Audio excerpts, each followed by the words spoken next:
High everyone, आज चाहिँ म तपाईहरुलाई ब्याचलर सेकेन्ड इयरको अनिवार्य नेपालीमा रहेको माधव प्रसाद घिमिरेको चाहिँ काव्य प्रवृत्तिहरूको बारेमा भन्न गइरहेको छु। भिडियो अन्तिमसम्म हेर्नुहोला र यस्तै अरु पनि भिडियो चाहनुहुन्छ भने कमेन्ट गर्नुहोला है त।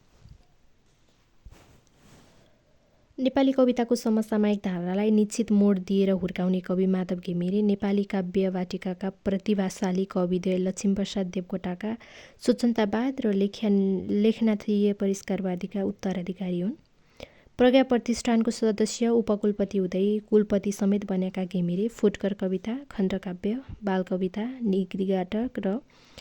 गीतिनाटक र गीत र निबन्धमा समेत बहुचर्चित व्यक्तित्व हुन्।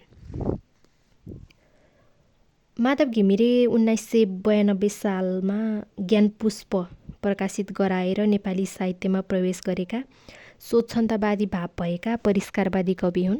यिनले फुटकर रचना र मध्यम स्तरका खण्डकाव्यको रचना गरेका छन्।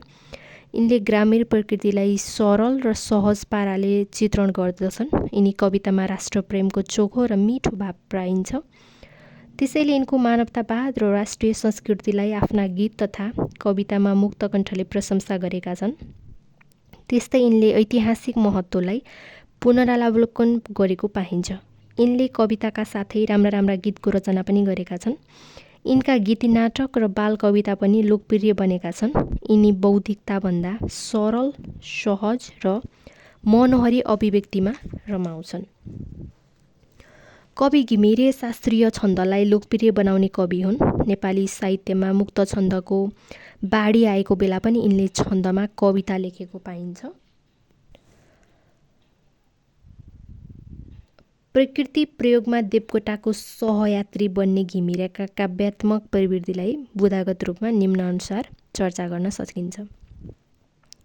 स्वच्छन्दवादी धाराका कवि, भाषा र शैलीका बीच सन्तुलन, परिष्कृत शिल्प विधान, प्रकृति, नेपाली कला र संस्कृतिको सुन्दर चित्रण, राष्ट्रियता एवं देशभक्तिको भावना, मानवतावादी जीवन दर्शन, विश्व शान्तिको कामना, संक्षिप्तता र भावसंगतता, रस र अलङ्कारको सुन्दर प्रयोग, विशेष गरी करुण, श्रृङ्गार र वीर रसको प्रतिपादन, उपमा, रूपक, दृष्टान्त, उत्प्रेक्षा आदि अलङ्कारको प्रयोग, शास्त्रीय एवं लोकछन्दको प्रयोग, सरल एवं सुललित पदावलीको प्रयोग।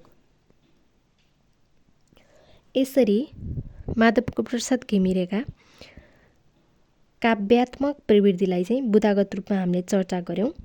त्यसै गरी उनको गीत छ तिम्रो र हाम्रो मन एक होस्। यसको विश्लेषण चाहिँ हामी अब नेक्स्ट भिडियोमा गर्नेछौँ। So thank you so much for listening.